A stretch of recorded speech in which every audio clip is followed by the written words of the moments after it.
Hello my dear students, कैसे हैं आप लोग? I hope you people are doing fine and preparing very well for your upcoming exam. I wanted to make this video so that I can reach out to the maximum number of students by providing them the suggestions through which they can maximize their marks in this upcoming class. देखो भाई, नवंबर start हो गया है, आखिरी महीना, जहां पर बच्चों को एंजाइटी, स्ट्रेस, ओवर थिंकिंग, ये सभी चीजें होने लग जाती हैं। क्योंकि अभी आप लोगों को लग रहा होगा कि आखिरी टाइम रह गया है, अब क्या कर लेना चाहिए कि मेरे मार्क्स बढ़ जाएं। बहुत सारे बच्चे हैं जिनका मॉक टेस्ट में स्कोर अच्छा नहीं आ रहा है, जिनका बैकलॉग क्लियर नहीं हुआ है। कुछ तो वो भी हैं जिन्होंने अभी तक मैथ्स को टच तक नहीं किया है, जिनका करंट अफेयर्स कवर नहीं हुआ है। तो क्या स्ट्रैटेजी होनी चाहिए, कैसे आपको कवर करना है, आज मैं वही सब डिस्कस करने वाली हूँ। सबसे इंपॉर्टेंट चीज देखो, बहुत ऑब्वियस है एंजाइटी फील करना, एंशियस होना, स्ट्रेस लेना, ओवर थिंकिंग करना कि होगा नहीं होगा, क्या करना चाहिए। लेकिन अभी आपके पास जो टाइम है ना, इसको पॉजिटिवली यूटिलाइज करने की कोशिश करो, ठीक है। अभी पहले आपके पास 2-3 महीने थे तो हम ऐसे काउंट करते हैं 1 2 3 4 5। अब भाई आपका रिवर्स काउंटडाउन शुरू हो गया है। तो कहने को अब आपके पास 20 से 22 दिन है और जो ऐसे खत्म हो जाएंगे जल्द ही, अगर आप नहीं एक्ट करेंगे अच्छे से। आपके थॉट्स में और आपके ड्रीम्स में जो ब्रिज है ना, वो आपका एक्शंस है। तो make sure you are acting accordingly, ठीक है। ऐसे सोचने में, ओवर थिंक करने में, होगा CLAT is a distant dream, क्या करूं नहीं करूं, ये सब अब टाइम बचा ही नहीं है ऑनेस्टली। अब टाइम बच गया है मेहनत करने का। और यही 20 दिन है जो डिसाइड करेंगे कि कौन बच्चा टॉप रैंक्स में आएगा और कौन बच्चा नहीं आएगा। अगर मैं बोलूँ तो भाई I have been at your place as well, और मेरे को पता है what is exam fear and everything, and I am going to give you some suggestions which are going to help you a lot because these are time tested ones. Okay, सबसे पहली चीज, हमें अपने थॉट प्रोसेस पर काम करना है। अभी हम लोगों को लग रहा है कि भाई 25 दिन रह गए हैं, 20 दिन रह गए हैं और मैं जितना भी कवर करूँ ना वो काफी नहीं है। ये थॉट हमेशा रहने वाला है आपके दिमाग में। You people can't will not be relaxed at all कि मेरा सिलेबस हो गया है, now I should watch Netflix और वॉच सम वीडियोज और एनीथिंग।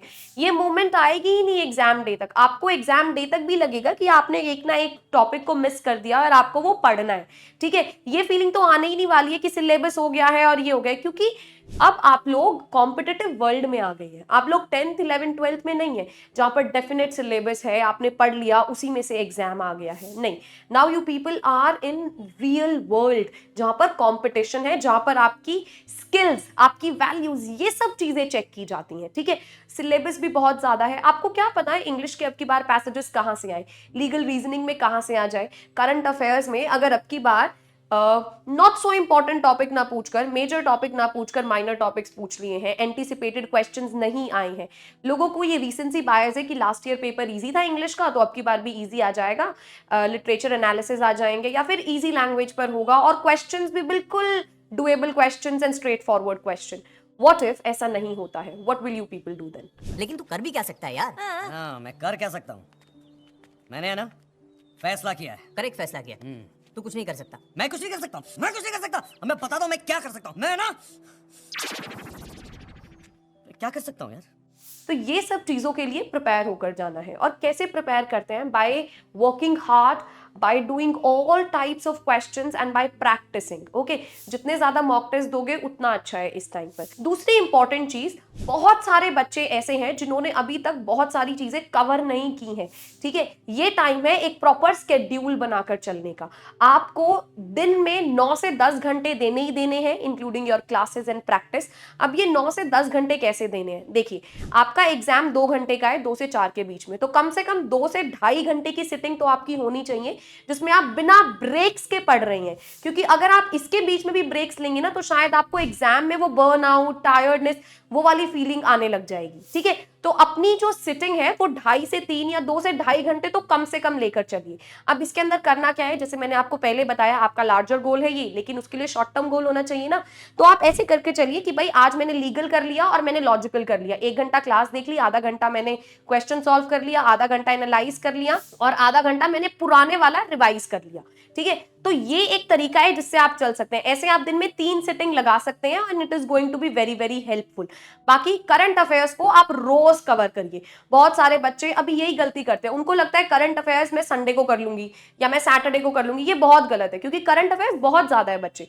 आप अगर उसको डेली बेसिस पर करते हुए जाएंगे ना तो रिविजन अच्छे से हो पाएगी। ठीक है, नाउ थर्ड इंपॉर्टेंट थिंग, कितने मॉक टेस्ट देने हैं। अगर मैं मॉक टेस्ट की बात करूं तो 2 मॉक टेस्ट आपको हफ्ते के लगाने हैं, और अगर आप सेम एग्जाम कंडीशन सिमुलेट कर सकते हैं तो बहुत बढ़िया है। आप 2 से 4 के बीच में अपना मॉक टेस्ट लगाइए, उसके बाद एनालाइज करिए। एनालाइज करने का मतलब ये नहीं है कि ये देख लिया कि ये ठीक है गलत है, नहीं। एनालाइज करने का मतलब है ये देखना कि गलती हुई है तो क्यों हुई है, क्या रीजन है, क्या मुझे क्वेश्चन समझ में नहीं आया, या मुझे ग्राउंड्स ऑफ एलिमिनेशन नहीं आते हैं, इसके अलावा क्या मुझे कंसेप्ट रिवाइज करने की जरूरत है, या मेरी अंडरस्टैंडिंग क्लियर नहीं है। अब आपको ये सब चीजें देखनी है and then work on that factor, ताकि आप उस गलती को रिपीट ना करें। ठीक है, इसको बोलते हैं एनालिसिस करना। और सेक्शनल टेस्ट आप रोज लगाइए आधे घंटे के। ठीक है, आज आपने लीगल का लगा लिया, कल आप लॉजिकल का लगाइए, उससे अगले दिन इंग्लिश का लगाइए।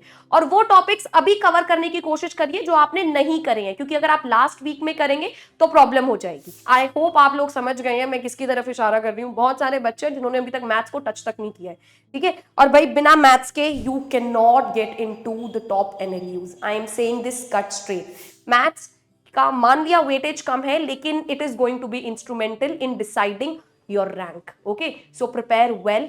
जो भी कंसेप्ट्स हैं अच्छे से करिए। प्रमोद सर बहुत अच्छे से कवर करा रहे हैं टॉपिक्स, आप क्लासेस देखिए, डीपीपी सॉल्व करिए। अगर आपको कोई प्रॉब्लम है तो please seek for guidance and help. Okay, ताकि आपका जो ये सपना है हम इसमें आपकी हेल्प कर सके। ठीक है, अब नेक्स्ट इंपॉर्टेंट चीज, जो आपका थॉट प्रोसेस है उसको क्लियर करने के लिए आपको एक हेल्दी लाइफस्टाइल मेंटेन करके चलना है। बहुत सारे बच्चे हैं जो रात को 2:30, 3-3, 4-4 बजे तक पढ़ रहे हैं। बेटे बहुत गलत तरीका है ये।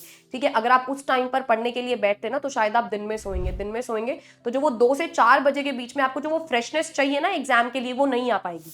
ठीक है, तो अपना एक बार स्लीप स्केड्यूल पर भी काम करना बहुत इंपॉर्टेंट है, ताकि आपको वो बर्न आउट वाली, टायर्डनेस वाली फीलिंग ना आए।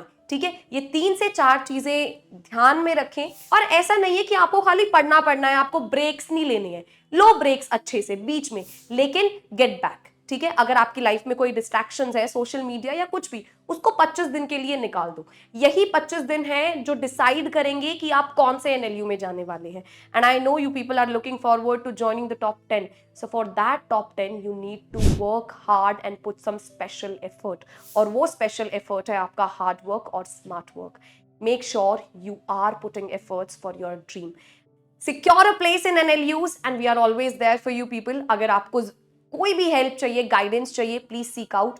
अगर कोई भी आपके ऐसे क्वेश्चंस हैं जो अभी तक अनआंसर्ड रह गए हैं, put them in the comment section, we will for sure get back to you. Till then, keep working hard, keep learning, keep refining. All the best, do well.